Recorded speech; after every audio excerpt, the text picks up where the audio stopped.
El día de hoy tendremos la charla Identificando conductas de riesgo en estudiantes, a cargo del maestro Javier, compañero y responsable también de ahí, de la Dirección de Orientación Educativa.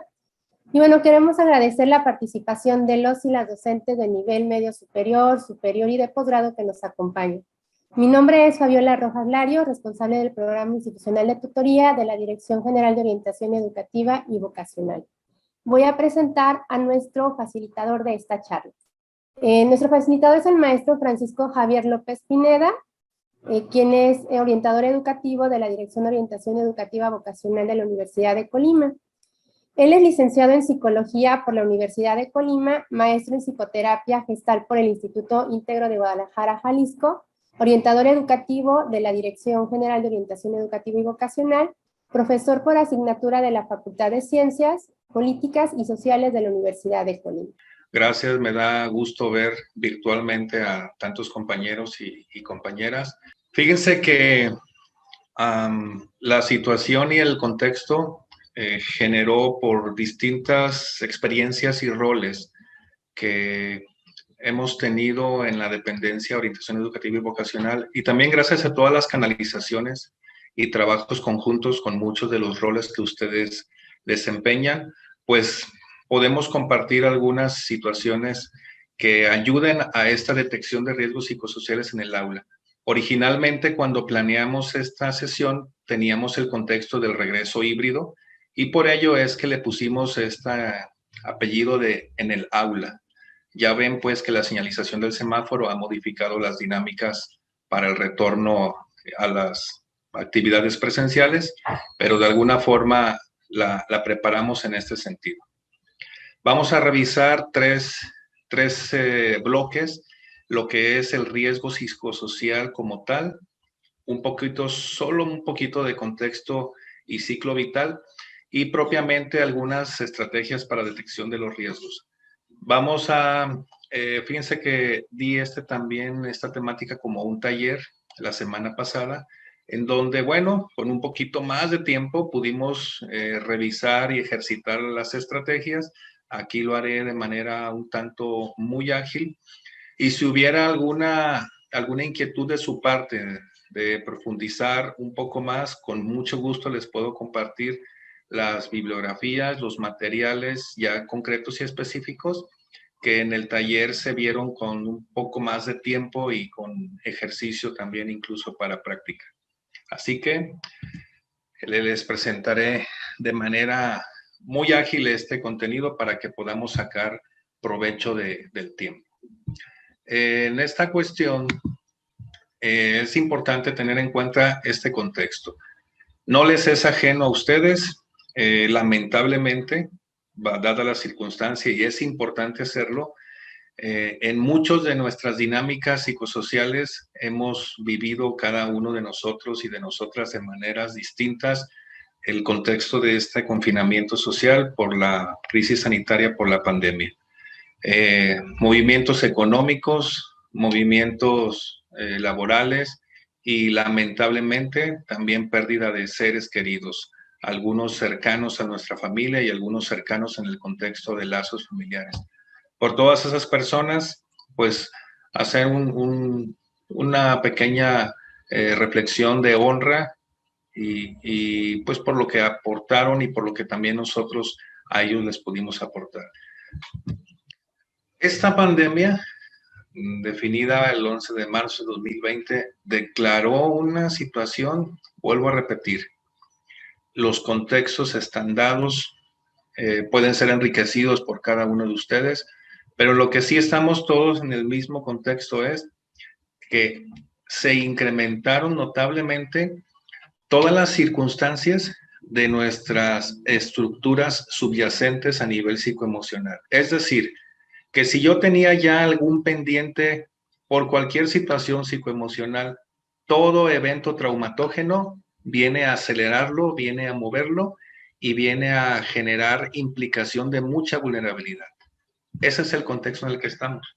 Así que estas medidas, sobre todo la del distanciamiento, lo acelera aún más o lo potencializa, porque bueno, de alguna forma nos aísla en el contacto no solo físico, sino en ocasiones, pues, gracias ahorita a los medios virtuales, no estamos en un aislamiento completo y total, pero las personas que han vivido a nivel clínico o a nivel médico esa situación, incluso a veces ni el contacto virtual se puede tener. Ese es nuestro contexto. Y en este contexto, nosotros como personal docente, una de las primeras cuestiones que marcaba y sugería yo en el taller con los compañeras y compañeros era qué sí nos toca ahí en el aula o qué sí nos va a tocar en el aula o en el aula virtual y qué no nos toca. Sí nos toca la empatía, sí nos corresponde entender y practicar muy bien este proceso, sí nos corresponde monitorear a nuestros estudiantes. No solo es atenderlos una o dos ocasiones, es monitorearlos en el proceso constante de las sesiones o del rol que me corresponda con ellos. Sí nos corresponde conocer las instancias y las herramientas que nuestra dependencia y también otras están ofreciendo como servicios para este mismo contexto. Sí nos corresponde canalizar. Sí nos corresponde conocer un protocolo básico, sin que seamos especialistas en temáticas médicas o en temáticas psicológicas, pero debemos tener un protocolo básico. Por supuesto que nos corresponde cuidarnos, revisar mis propios riesgos y en caso de ser necesario, tener muy presente que podemos solicitar ayuda. Y compañeras y compañeros, muy importante, delimitar nuestros alcances. No podemos con todo, ni con todas las situaciones, ni con todos los casos, ni con todos los estudiantes a la hora de atender cuando se trata de riesgos psicosociales. Sin duda alguna, muchos y muchas de ustedes, sus estudiantes los han de buscar y si ustedes se convierten en figuras angulares y figuras significativas en estas etapas. Bueno, yo sé que muchos tenemos una gran ocasión y una gran estima sobre este acompañamiento, pero tenemos que delimitar alcances de manera saludable, que no implique cortar la comunicación, pero que sí no vayamos a sobrecargarnos y que eso luego pueda repercutir en nuestra salud, incluso física. ¿Qué no nos corresponde? En estos momentos, en todo servicio de formación docente, en un rol docente, no nos corresponde la exigencia rígida. No es lo mismo una exigencia formativa que una exigencia rígida. La exigencia rígida la entiendo yo donde no hay razones para que las estrategias o la actitud implique ese tipo de situación, ¿verdad? No nos corresponde la indiferencia, no nos toca ahorita ello. No nos toca el enganche. Entender por enganche es entrar en polémicas innecesarias que a veces son por discusiones, por confusión o por exigencias pues muy exacerbadas de parte de los estudiantes o a veces falta de tacto en su forma de solicitar servicios, de aclarar temáticas. No nos corresponde el enganche. Va a generar situaciones no solo para nosotros, pero también para los estudiantes, de si están en una situación de riesgo, puede propiciar situaciones que no sean muy saludables. No nos corresponde, aun cuando seamos personal del área de psicología o de medicina, no nos corresponde la terapia, nos corresponde canalizar. Si somos docentes y tenemos esa formación, claro que tenemos una habilidad extra, pero si estamos desempeñando un rol docente, lo más adecuado es hacer la canalización o en otro espacio, si es que me corresponde también ese rol, yo atender. Y no nos corresponden también generar diagnósticos, y menos los que vienen como de opinión o criterio propio, sin tener a veces elementos técnicos. Y aún teniéndolos, lo mejor es canalizar. No sé si les sea familiar, y vaya que lo voy a decir, el ver a sus estudiantes así o también el nosotros vernos así. No sé a quién le es familiar esta imagen, ¿no? De que pues ya es hora de dormir, pero pues ¿y dónde está el sueño? o que siento las manifestaciones musculares y corporales de la ansiedad, o que quiero hacer todo y me encuentro en todo. Manifestaciones gastrointestinales, un exceso en el control y la perfección. Y bueno, imágenes, les vuelvo a repetir, que son muy comunes en nuestros estudiantes. ¿Qué es lo que ocurre cuando un evento traumatógeno de manera inesperada y prolongada se manifiesta? Bueno, va a generar tensión. Y la tensión es común en nuestra vida. La estamos diaria y cotidianamente, pues, sobrellevando. Esta tensión nos puede generar, pues, que es la misma palabra estrés, significa tensión, nos puede generar un estrés. Ese estrés que te permite salir adelante de las situaciones cotidianas de la vida y pues que de alguna forma también te va a potenciar en tus estrategias de afrontamiento. Cuando esta tensión es prolongada y empieza a generar disfunciones, entonces es cuando la llamamos ansiedad. Delimitemos algunos términos importantes. Siempre como referencia es importante un marco teórico, aunque sea muy básico, para que nosotros entendamos conceptos como psicosocial, factor, indicador, riesgo, vulnerabilidad, protección social, significancia, que son los que nos ayudarían a salir de cierta subjetividad a la hora de que podamos emitir una interpretación sobre la situación que veamos en un estudiante, ¿no? No es lo mismo que yo diga por sentido común, ¿no? Ah, pues es que está, este chico, esta chica está alterado, está alterada, y pues pone muchos pretextos para conectarse y por el estilo. Sí, pero eso ya es una especie de síntoma, eso ya es un signo, es un indicador que a mí me refleja no solo una actitud, a lo mejor en los hábitos de estudio, sin duda que lo refleja, pero también me está reflejando que hay un riesgo. ¿Un riesgo de qué tipo? Bueno, ya esos factores y con estos distintos conceptos que tenemos aquí vamos a identificar, como este que dice psicosocial, ¿no? Es un término atribuido por la psicología social para referirse a la relación existente entre la conducta y el aspecto social que está influyendo, me paso a este concepto de riesgo, en la vulnerabilidad, que dice que es frente a un posible perjuicio o daño que puede causar determinada situación. También se conoce como la combinación de la probabilidad de que un evento suceda. Es muy común, y sí lo digo porque incluso es polémico, ¿no? Que nos encontremos con la experiencia que ustedes como personal formativo en docencia ya tienen, con sus años, su experiencia, que podamos a veces a simple vista detectar cuándo es más una cuestión de hábitos o decimos comúnmente, ¿no? Falta de ganas, falta de compromiso y responsabilidad en el ejercicio estudiantil y cuándo también puede estar combinada con un factor de riesgo. Más adelante en el tema de ciclo vital y desarrollo lo vamos a contextualizar.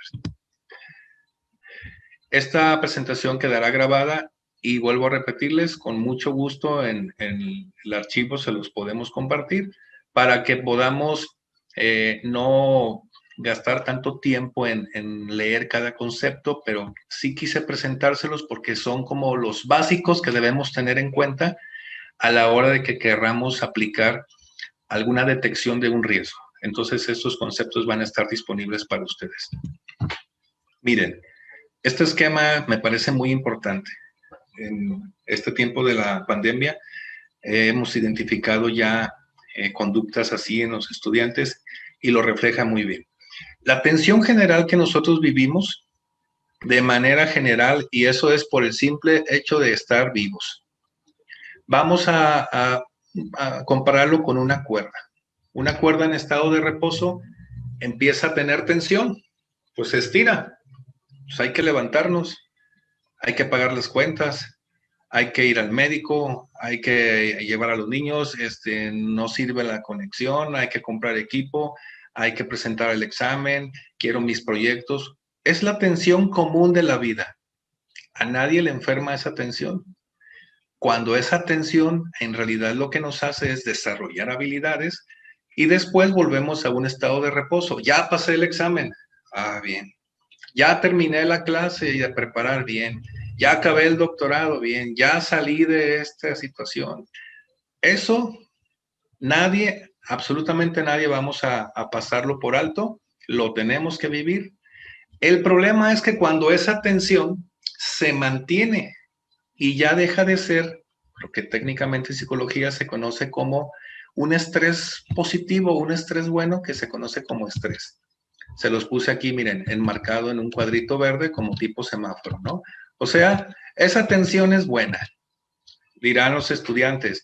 Y nos dejó mucha tarea al maestro, a la maestra nos dejó tal trabajo y tal. Sí, porque eso te está ampliando y desarrollando tus habilidades pues, académicas. Y sí, vas a entrar en una tensión, pero no es una tensión disfuncional.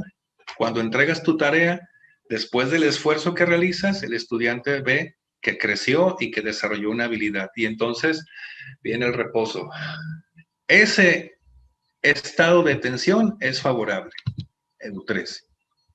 Pero cuando esa tensión se mantiene, ya se terminó el examen, ya se terminó este reto, pero la cuerda sigue estirándose y se ve ya que la tensión empieza como a dañarle un poquito algunos hilitos. Ah, bueno, ese tipo de tensión sostenida le llamamos distrés. Y se los puse aquí en un cuadrito amarillo porque eso implica cuidado, prevención. En algunos manuales de diagnóstico psiquiátrico se hablan de, para considerar algunos tipos señalados, como ya una posible disfunción, se habla de 4 a 6 meses de duración de la situación o del estímulo. Entonces, aquí es cuando ya la tensión se mantiene. Pero cuando esta tensión no solo se sostiene, sino se incrementa, empieza a dañar ya esta cuerdita, ya se le empieza a notar que hay un daño. A eso es a lo que nosotros llamamos ansiedad o estado neurótico. Y aquí la señalé con un color rojo. Aquí sí es cuidado no preventivo. Aquí ya alerta, aquí ya hay que atender. Y nuestros estudiantes, no solo ellos, también nosotros, podemos generar esto cuando incluso ya no nos damos cuenta. ¿Cuál es el indicador? Ya se empieza a reflejar en el cuerpo. Ya tenemos somatizaciones y manifestaciones físicas de un desorden un tanto más emocional. Si esto no se atiende y la tensión continúa, entonces las cuerdas se desgastan seriamente y tiene el riesgo de romperse. A eso nosotros lo llamamos brote psicótico. Les puse un marco punteado porque hay contacto con la realidad, desconexión. Un leve contacto y luego desconexión. Un gran contacto y desconexión. Y lo puse en color morado porque es así como parodiando una lesión física. Después de lo rojo dicen, me queda el morete, ¿no? Ahí hay un daño. Y psíquicamente ya tenemos un daño. Si eso no se atiende, entonces se rompe la cuerda y es lo que nosotros conocemos como proceso esquizofrénico, que es ausencia de la conciencia. Aquí lo puse en otro esquema, viéndolo desde una perspectiva, digamos, desde la parte superior, ¿no? Y cómo se va ampliando el rango de impacto. Entonces, son esquematizaciones que nos ayudan a entender por qué esto le puede estar pasando a nuestros estudiantes. Tenemos nosotros que dejar bien en claro que hay redes de apoyo. Y la primera red de apoyo que es natural y social se llama familia, familia nuclear y familia extensa. Esas redes ahorita en algunos o muchos casos, me atrevo a decir, están rotas. Y si el estudiante se cae por ese hoyo que se le haga a esa red, hay otra red que la sostiene, que somos las instituciones educativas, es la escuela. Es la segunda red social de apoyo. A veces esa red también tiene algunos huecos y el estudiante se puede caer por esa red y entonces están los que ya están en situación laboral, sus trabajos también son redes de apoyo. Hay ocasiones que algunos estudiantes están resguardados o tienen factores protectores para riesgos por lo que desempeñan en su labor como trabajadoras o trabajadores. A veces esa red, si es que está, también falla. Y viene otra red más, son las instituciones sociales de intervenciones diversas. Y cuando a veces ni esa red social está, decimos ya no hay red, ya está el piso. Y eso es lo que nosotros llamamos la calle, ¿no? O la vida sin apoyo y respaldo. Y aquí no hay red, aunque en ocasiones así lo pareciera para quienes ya en esa situación se van. Les agregué en la presentación este recuadro. Solo voy a dar un ejemplo del color verde que corresponde a cada una de las especificaciones que les hice en la manifestación que corresponde, y del último. En el nivel 1, cuando es el estrés, que es la tensión común, nos permite adaptarnos e incluso resolver las situaciones cotidianas de la vida.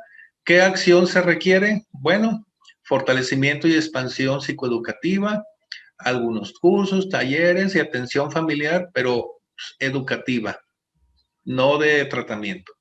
En cambio, cuando nos vamos al nivel 5, que es el estado del quiebre de la conciencia por una cuestión de estado esquizofrénico, son actividades psicoeducativas, atención psicoterapéutica individual, atención médica, atención psiquiátrica y atención familiar. Y así para cada uno, así se los vamos a compartir en la presentación. No me detengo para ver lo más que podamos, y bueno, es abarcar todo lo que en la presentación les tengo aquí preparado. Aspecto muy importante, el ciclo de vida en que se encuentra nuestra población estudiantil y el contexto psicosocial. Dice aquí en la diapositiva, y no solo ahorita en la pandemia, lo podemos ver quienes ya tienen su buen de años apoyando a estudiantes, por el ciclo y la etapa en la que se encuentran, no reconocen sus necesidades a veces ni siquiera emocionales y sociales, sino incluso ni las escolares. Y esto podría implicarles situaciones desfavorables que no ayuden a integrarse de manera adecuada al proceso académico y al contexto en el que están.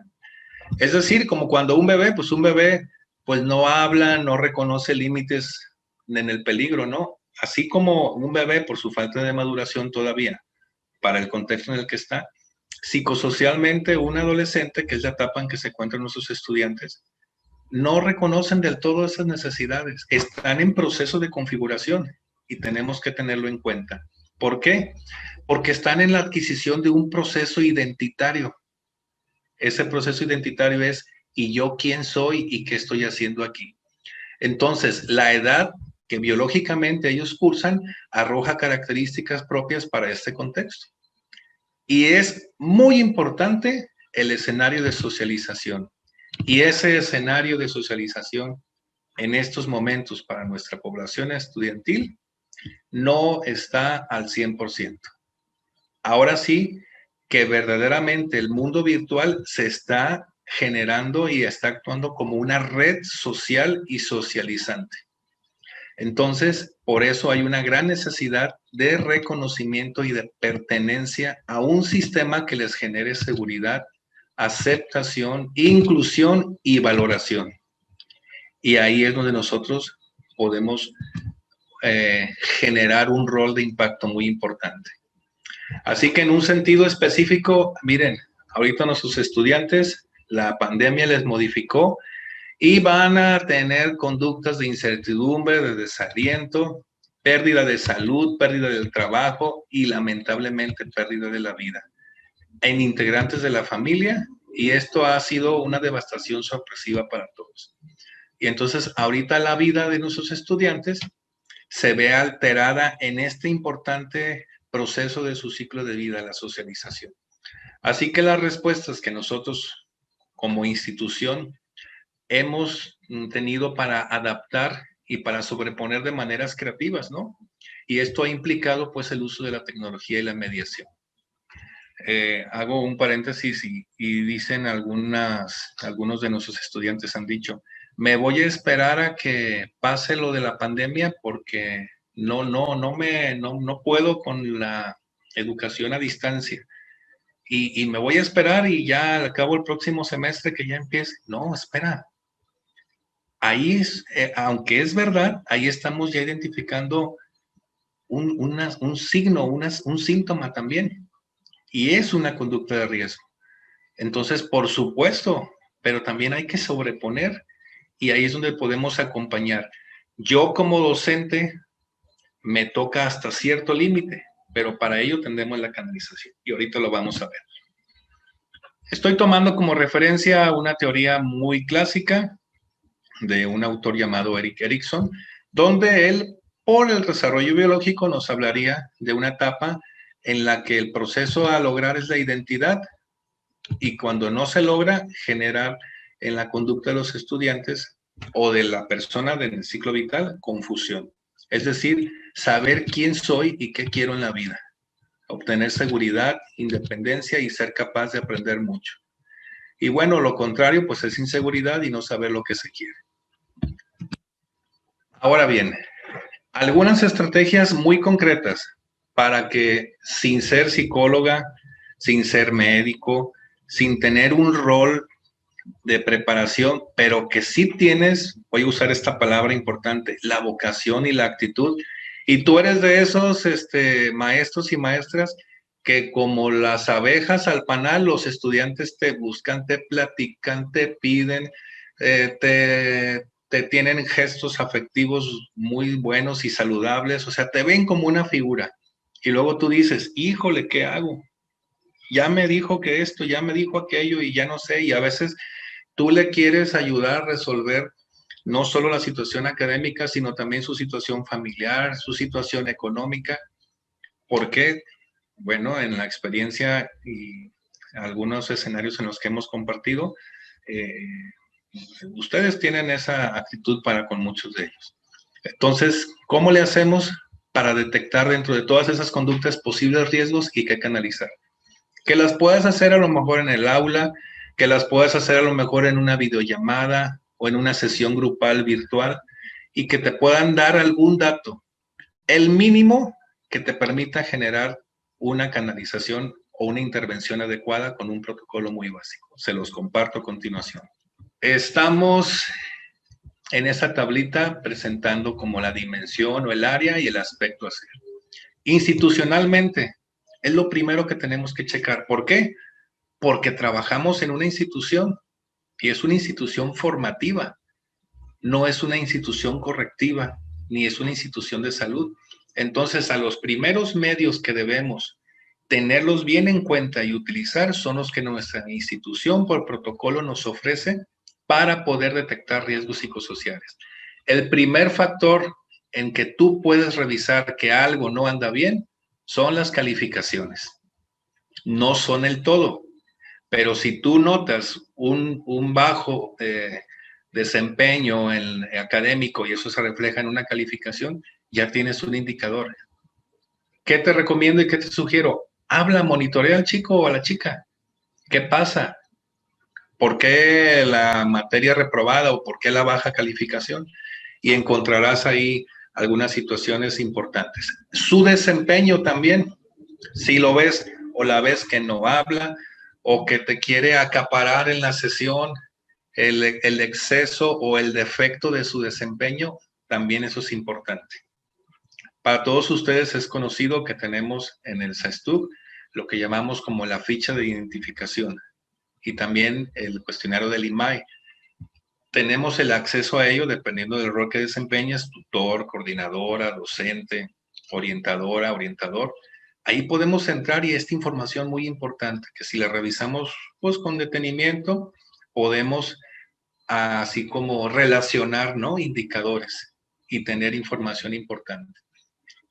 No pasar por alto la entrevista en el área de las tutorías. Si tú desempeñas el rol como tutora o como tutor, o quizá no lo seas, pero sabes que la chica que viste con algún posible riesgo está en servicio de tutoría con algún profesor, hablar con el profesor y decir, oye, maestra, maestro, he visto esto, y ahí la parte de la entrevista tutorial es muy, muy importante.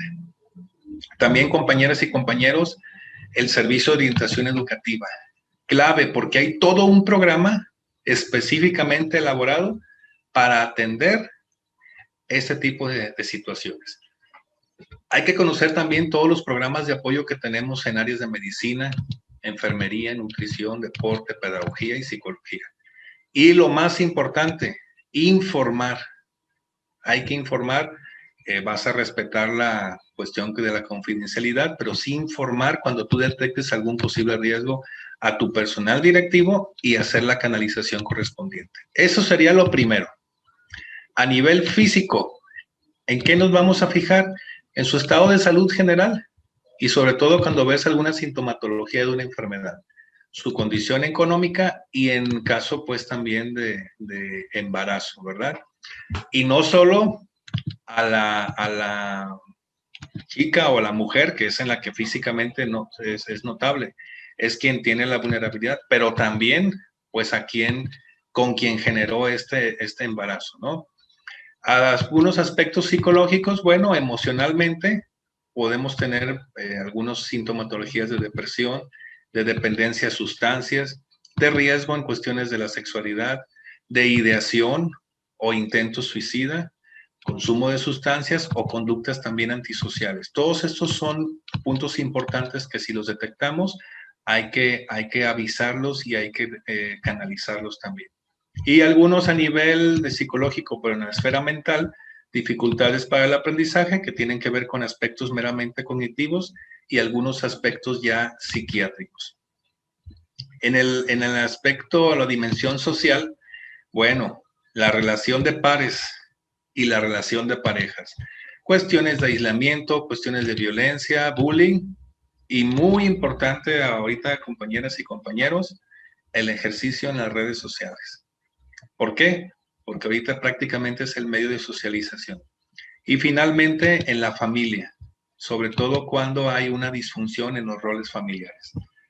Esta tablita de alguna forma nos ayuda a decir, bueno, ¿en qué dimensión me fijo? Checo lo institucional, lo cotejo con lo físico, con lo psicológico y con lo social.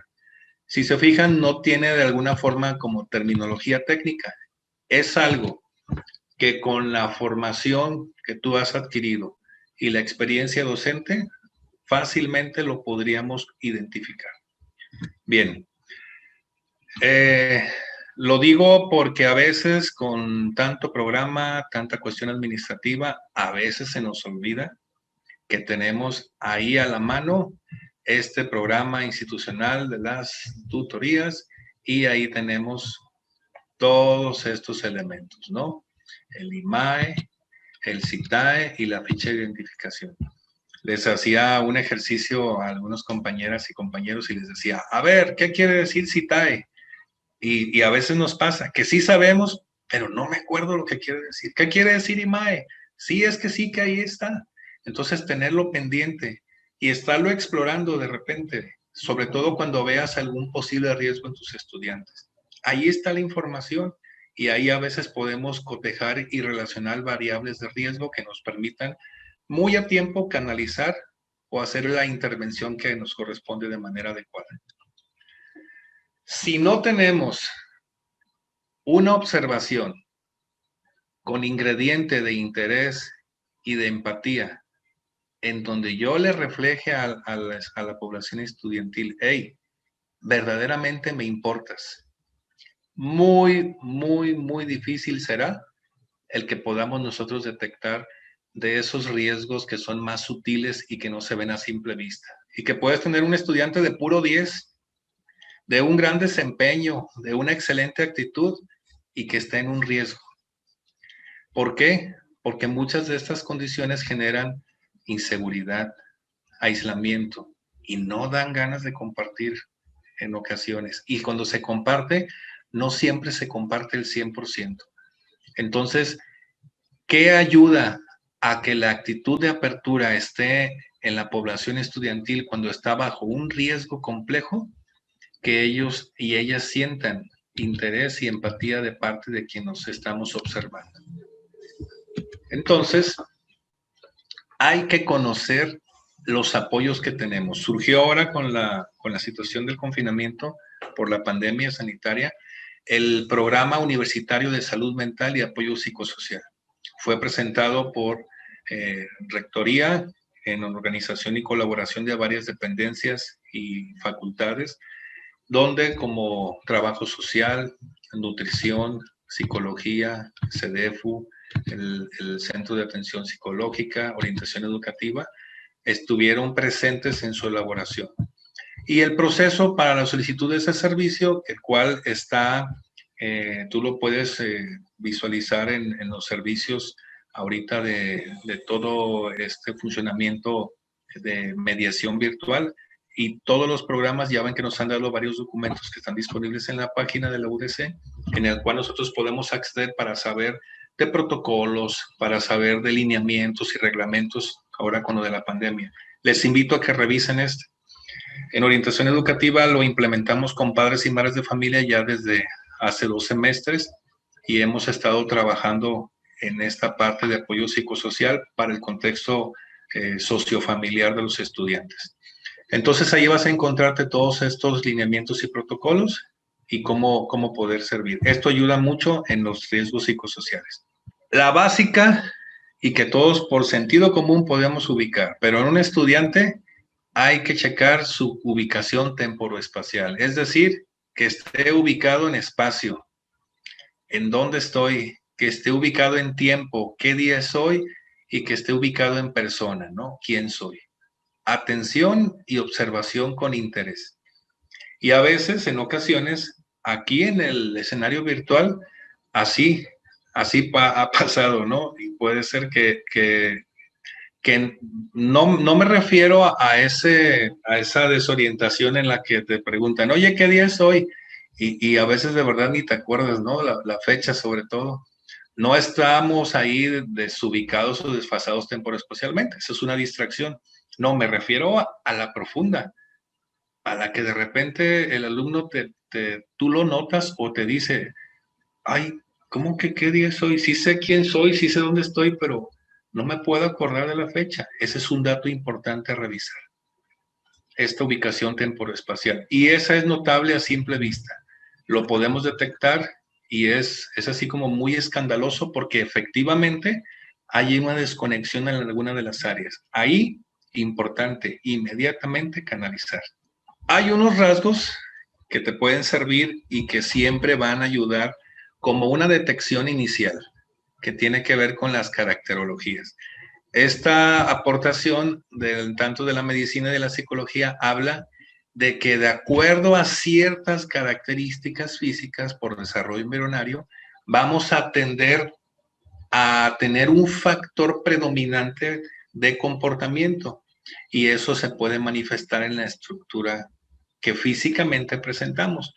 No es determinante, pero sí es muy enriquecedora y generando un ejercicio podemos entender que hay tipos caracterológicos propensos a ciertas conductas de riesgo. No las voy a mencionar absolutamente todas, pero por ejemplo, características físicas como las que se mencionan en lo que se llama el temperamento ectomorfo, nos darían muchas conductas propensas a situaciones de tensión nerviosa, aprensivas y de perfeccionismo. Estructuras caracterológicas denominadas mesomorfas, como las que vemos aquí en la imagen, un poquito más desarrollo músculo-esquelético, y no porque hagan ejercicio, esto viene por desarrollo embrionario. Y se tiende más, pues, actividades más de tipo física, conductas más osadas, conductas más de atrevimiento y de poca reflexión a la hora de las consecuencias.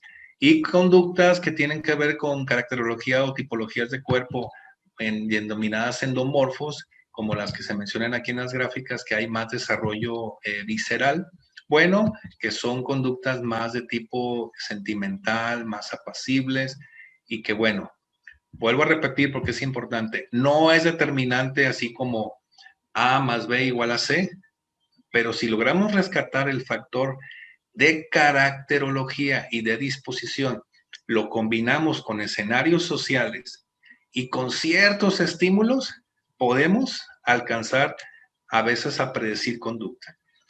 No es la parte técnica que corresponde a un docente, pero sí al menos saber que cuando tengo esta caracterología, yo voy a ser así como nervioso o nerviosa como en primer lugar. Cuando tengo esta caracterología, a mí me va a gustar la aventura y la osadía. y cuando tengo esta caracterología, el sentimiento va a estar pero que a flor de piel. Vuelvo a repetir, los procesos psicoeducativos moldean el carácter también. Entonces, no tenerlo como una determinante, pero sí como un factor a revisar. ¿Qué puedes aplicar en un aula, un aula virtual con tus estudiantes o con los que veas que tienen alguna posibilidad de riesgo, algo que detectes? Una técnica de autobiografía. A nivel técnica implica factores un poquito elaborados, pero a nivel ejercicio no. Basta que tú le pidas que en una hoja la divida en 3 partes y que te anote en 3 tiempos lo más significativo de su pasado, de su presente y de su futuro. Y hasta le puedes decir que es como un juego, como un ejercicio de imaginación. Con algunos profesoras y profesores hemos podido detectar conductas suicidas en un simple ejercicio, ni siquiera la técnica como tal de autobiografía. En un simple ejercicio de autobiografía hemos podido detectar a tiempo conductas de riesgo suicida. ¿Y cómo salieron? Porque ahí en el ejercicio, a la hora de plasmar el estudiante su sentir, muy claritamente se vio el riesgo. La compañera hizo su ejercicio de canalización a orientación, se pudo entrevistar al estudiante y efectivamente, muy a tiempo, se pudo atender una situación de este tipo, así de este impacto. Hay otra dinámica muy sencilla que se puede hacer, que incluso en material no se requiere, conocida por muchos de ustedes y es muy clásica, que se llama la ventana de Johari. Esto implica generar un cuadrante en una hoja, así como la vemos aquí. Disculpen, como la vemos aquí. Hacemos una intersección de 2 líneas, una vertical, una horizontal, y le preguntamos a los estudiantes. Del lado superior izquierdo pone 0, el lado superior derecho pone 100, y el lado inferior izquierdo pone 100. Y me respondes del 0 al 100. ¿Cuánto te importa lo que digan los demás de ti? No tu mamá y tu papá, sino el común social, ¿no? Por ejemplo, ahorita que estamos en la videollamada esta virtualmente, híjole, ¿qué van a decir los maestros si traigo este color? Híjole, será bueno que a lo mejor no, ¿qué van a decir de la forma como me peiné o de este color que traigo de maquillaje? No. Si eso afecta demasiado, entonces lo van a poner del 0 al 100. A lo mejor ellos te marcan, no, pues aquí, no, a mí me importa muchísimo, a mí me importa, no, pues un 80%, un 90%. Y en esta otra, la pregunta sería, ¿cuánto me animo a decir lo que realmente pienso? No, pues nada o todo. Y se hace una intersección. Si quedé en un 60 en esta y en esta quedé en un, vamos a suponer, también 60, cuadro las líneas y se va a generar una intersección como en este punto. Entonces, este primer cuadrante me quedaría acá y las demás en su respectiva medida. Y nosotros generamos como una especie de interpretación con indicadores que hay. No haremos la prueba técnica, son meros ejercicios que a veces a los estudiantes los obligan a hacer una conexión con ellos y a revisar cómo andan. Y es lo que nosotros conocemos en esta técnica que habla sobre el yo público, el yo ciego, el yo oculto y el yo desconocido. Miren, es muy sencilla, pero vieran qué potente es cuando se logra conectar al estudiante para que se eche un clavado como anda. No te implica más de 10 minutos, es muy sencilla y la puedes generar y que la sigan trabajando. Y después tú les compartes los indicadores y ellos también la pueden revisar a profundidad. Aquí en el material les dejo un link donde viene un video donde explica de manera muy clara cómo aplicarlo en unos 2 o 3 minutos y la retroalimentación en unos 10 o 7 minutos incluso. Se los voy a dejar, pero se los recomiendo mucho, tómenlo en cuenta. Incluso para que lo hagan para ustedes. ya con la madurez que ustedes tienen y cuando se prueba en uno mismo, se adquiere mucha destreza para, dan ganas como de compartir y que los demás también tengan esa experiencia, sobre todo cuando vemos riesgos. Bueno, me apuro y con esto ya termino, es la última. Les recomiendo mucho el material del doctor Luis Linares, que él desarrolló igual una estrategia en la que medía la parentalidad y la conyugalidad. Bien sencillo, dibuja 2 líneas del 0 al 100 y respondes a la pregunta, ¿qué tanto se quieren mis papás? O acuérdate cuando tú estabas adolescente o estudiante y tú respondes, ¿qué tanto se querían mis papás? Del 0 al 100 y lo marcas con una línea. Y en esta línea, ¿qué tanto me quieren o me querían mis papás a mí? Del 0 al 100. Y donde marque la línea te vas a quedar en un cuadrante. Y dice Juan Luis Linares que si quedamos en este cuadrante hablamos de una normalidad en las bases relacionales de los sistemas familiares. Si quedamos en este cuadrante, quedaríamos en un proceso de triangulación, que es de riesgo. Si quedamos en este cuadrante, quedamos en un proceso de deprivación, que es de alto riesgo. Y si quedamos en este cuadrante, de un proceso de riesgo que se llama cautización, de mucho riesgo. Generó incluso por la ubicación de las coordenadas ciertas tendencias a desarrollos de trastornos psicológicas y también esquizofrénicos. Aquí están las características, te las voy a dejar para no entrar en detalles técnicos y que sí sea importante, vuelvo a repetirte, que lo revises.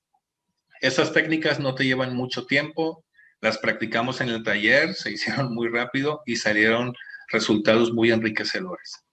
Con esto, compañeros y compañeras, aprovechando las bondades de la tecnología, pero también limitados pues por los tiempos y las modalidades, les doy las gracias por su paciencia y también la humildad de la gran mayoría de ustedes, que sin duda alguna grandes enseñanzas pueden también compartir, y agradezco que con humildad hayan recibido lo que les he estado compartiendo. Muchas gracias. Hay preguntas.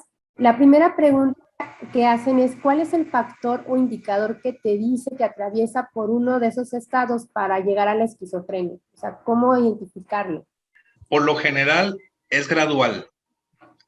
Y cuando ya se encuentra en un estado como tal, es perfectamente observable porque, te vuelvo a repetir, vas a identificar que su conducta no hay ubicación temporoespacial.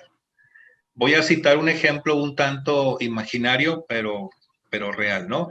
Llega un estudiante y te va a decir que en la noche estuvo platicando con la Virgen y que la Virgen le dijo que iba a haber un terremoto y un temblor, y se va y se mete al baño y no quiere salir del baño porque dice que la puerta está marcada con colores y que ocupa una clave. Y así, literal, digo, ¿qué otro indicador requieres? Pero el indicador que sí podemos revisar es cuando el estudiante tú lo ves callado, que te dice que no ha dormido, que cambia abruptamente su conducta, si era muy platicador y te daba mucho, siempre estaba al pendiente y de repente lo ves aislado, lo ves callada. Ahí es un factor a detectar, porque posiblemente todavía esté, como te presentaba en las gráficas, con alguna tensión ya prolongada, que ya sería un distrés o un estado de ansiedad. Otro que puedes revisar, ya por lo general, cuando estamos en estado de ansiedad, hay manifestaciones somáticas de los procesos psicoemocionales.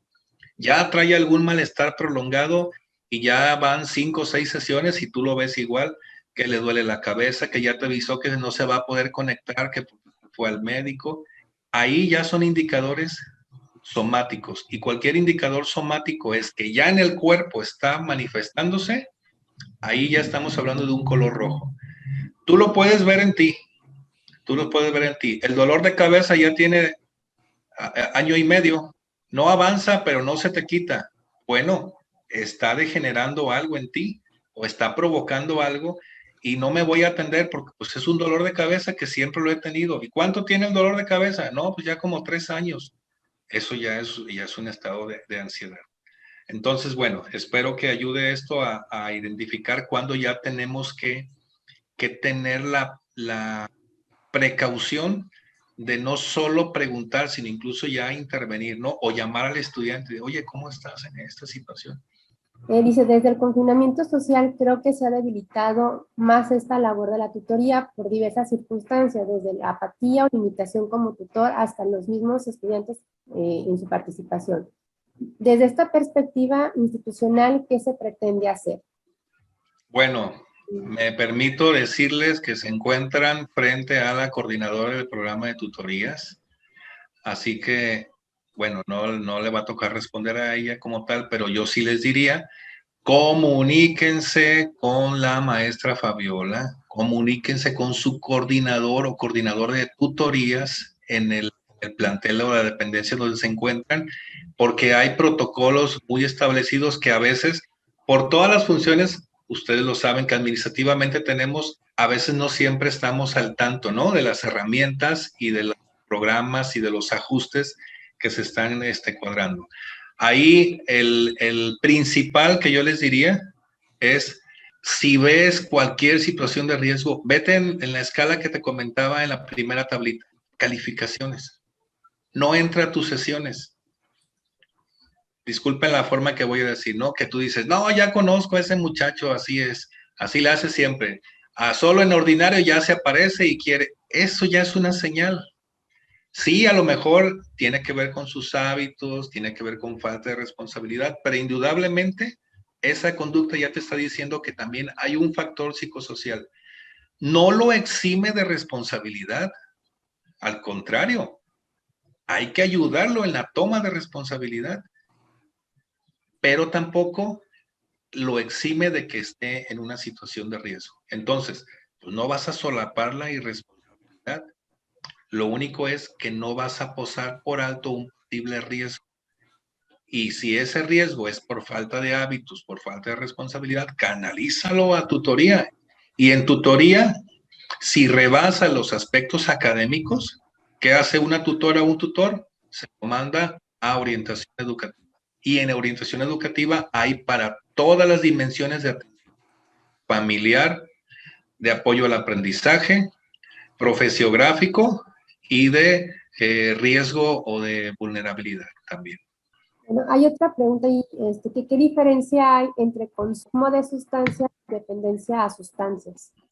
Sí, a veces hay un consumo de sustancias en el sentido, la dependencia como tal, hablamos de sustancias pues ilegales que implican impacto físico. Y pues cuando hablamos de sustancias, pues hablamos de las sustancias que sabemos que no hacen bien, pero pues que son legales, ¿verdad? Y que están permitidas. Pues el más clásico pues, es el consumo de alcohol. Entonces nadie ve, pues está socialmente permitido que sean menores de edad, pero bueno, se pueden tomar su bebida alcohólica, pero qué tal que veas que esa sustancia ya les genera una dependencia. Por eso lo marqué así como en la diferencia. El otro es como más un tipo de consumo social, las que están permitidas, pero el otro es cuando ya les afecta su voluntad y su conciencia. Por eso marqué esa distinción. Bueno, hay una inquietud ahí, profesora, que sí, de las estrategias que acaba de mencionar, por ejemplo, la herramienta de la autobiografía, si no es tutora, ¿es importante entregarles el material a los tutores o cuál es la recomendación? Fíjense que esa que les platiqué de la anécdota, porque hay que cuidar, como les ponía ahí, la confidencialidad y la discreción de la información del estudiante. Fíjense que esa ocasión, la compañera que detectó, lo único que hizo, me dijo, oiga maestro, tengo cierto pendiente, hice un ejercicio y me resulta que este estudiante en todo momento me dice, estoy cansado, quiero desaparecer, ya no puedo, quién sabe cuánto, quién sabe cuánto. Entonces no me reveló todo el ejercicio, me dijo el dato de alerta que ella detectó. Ni siquiera me platicó la historia completa, ¿no? Entonces, ¿qué hice yo? Mandé llamar y le hice una entrevista de rutina, de protocolo. Y sobre la rutina salieron indicadores y entonces yo ya le oferté a él algún apoyo y así, con eso es que pudimos. Esa entrevista personal llevó a una entrevista con padres de familia, obviamente informando a personas, ¿verdad? Y cuidando pues todos los protocolos de privacidad, sin vulnerar la información como tal, y con eso bastaría. No tienes que revelar, porque a veces el estudiante va a abrir contigo algún tema y luego va a tener que volver a abrir con orientación. No, hay que centrarnos, por eso les decía, en un protocolo muy básico que nos permita canalizar. Hay algunos que tienen pues mucha energía y muchas ganas y acompañan, pero acompañan desde adentro al estudiante y a veces eso te puede generar también a ti alguna situación que luego se te ponga complejo. Hay otra pregunta, si puede compartir algunas estrategias que puedan ayudar para realizar pausas activas, ya sea con los estudiantes o con nosotros mismos, para liberar a nuestro cuerpo y a nuestra mente. Sí, hay unas muy sencillas, si quieren hasta la pueden hacer ahorita, o sea, como modo de prueba. Cualquier actividad que te desconecte de un estado de tensión, y ahí la creatividad no tiene límite, cualquier actividad que te desconecte de un estado de tensión, ya te libera alguna. Hay unas herramientas que se conocen como gimnasia cerebral, ¿no? En programación neurolingüística, duda muchos de ustedes las ubican, ¿no? Pero antes de irme a las técnicas, les digo las básicas. Me retiro tantito de donde estoy, me paro, bueno, no me voy a parar, pero me paro, hago algunos movimientos mecánicos y respiro.